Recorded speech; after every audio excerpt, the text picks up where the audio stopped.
Welcome to day 307 of the New Way. I'll read Matthew 26, 38 through 46. This is Jesus speaking.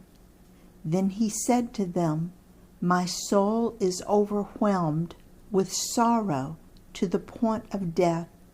Stay here and keep watch with me." Going a little farther, he fell with his face to the ground and prayed, "My Father, if it is possible, may this cup be taken from me, yet not as I will, but as you will." Then he returned to his disciples and found them sleeping. "Couldn't you men keep watch with me for 1 hour?" he asked Peter. "Watch and pray so that you will not fall into temptation. The spirit is willing, but the flesh is weak." He went away a second time and prayed, "My Father, if it is not possible for this cup to be taken away unless I drink it, may your will be done." When he came back, he again found them sleeping, because their eyes were heavy. So he left them and went away once more and prayed the third time, saying the same thing. Then he returned to the disciples and said to them, "Are you still sleeping and resting? Look, the hour has come, and the Son of Man is delivered into the hands of sinners. Rise, let us go. Here comes my betrayer." Jesus tells his disciples in Matthew 26:38, "My soul is overwhelmed with sorrow to the point of death. Stay here and keep watch with me."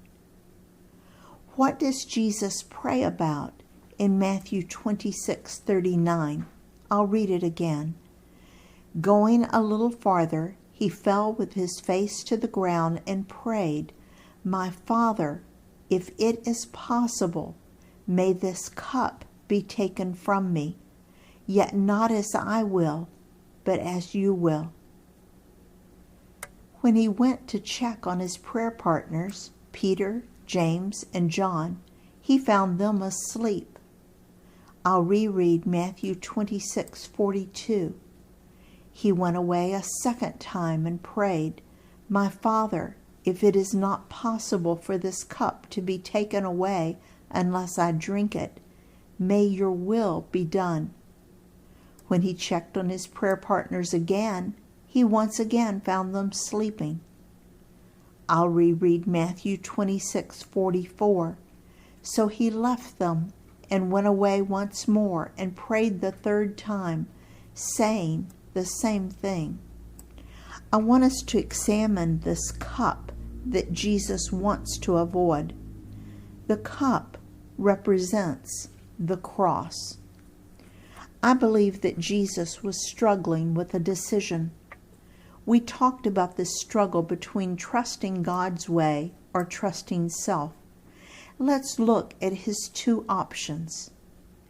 If he does it according to self, then he doesn't die, versus doing it God's way and he dies. That's a pretty big decision, but it involves so much more. For starters, there are the consequences of the decision. If Jesus decides not to die and to obey self, then he knows that every person who is empty will stay empty. What percentage of the people were empty at the time of this prayer? 100%.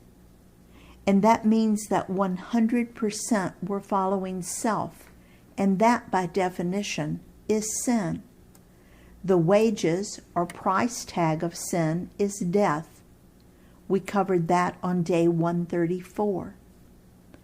The wages or price tag of sin is death, That means that if Jesus chooses not to die, then 100% of the world's population, past, present, and future, will die with a God-shaped vacuum inside of them, and 0% will be in a right relationship with God, which means that 100% of them, and us, will be separated from God for all eternity. 0% will be allowed into heaven because all have sinned. That's serious stuff. So Jesus should decide to die, right? Not so fast.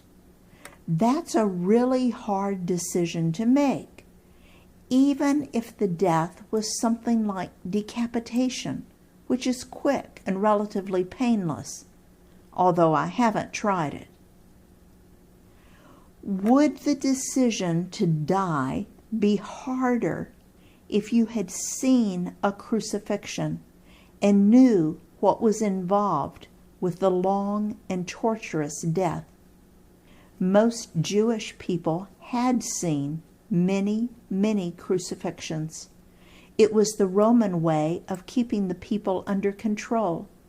Some scholars say that crucifixions happened every day, and sometimes the people were forced to watch. Would the decision to die be harder if you knew that when you were arrested, Satan would possess the soldiers and guards so that they would torture you for almost 12 hours before they nailed you to a cross? Would that make it a little harder decision? Jesus knew that his torture would be extreme.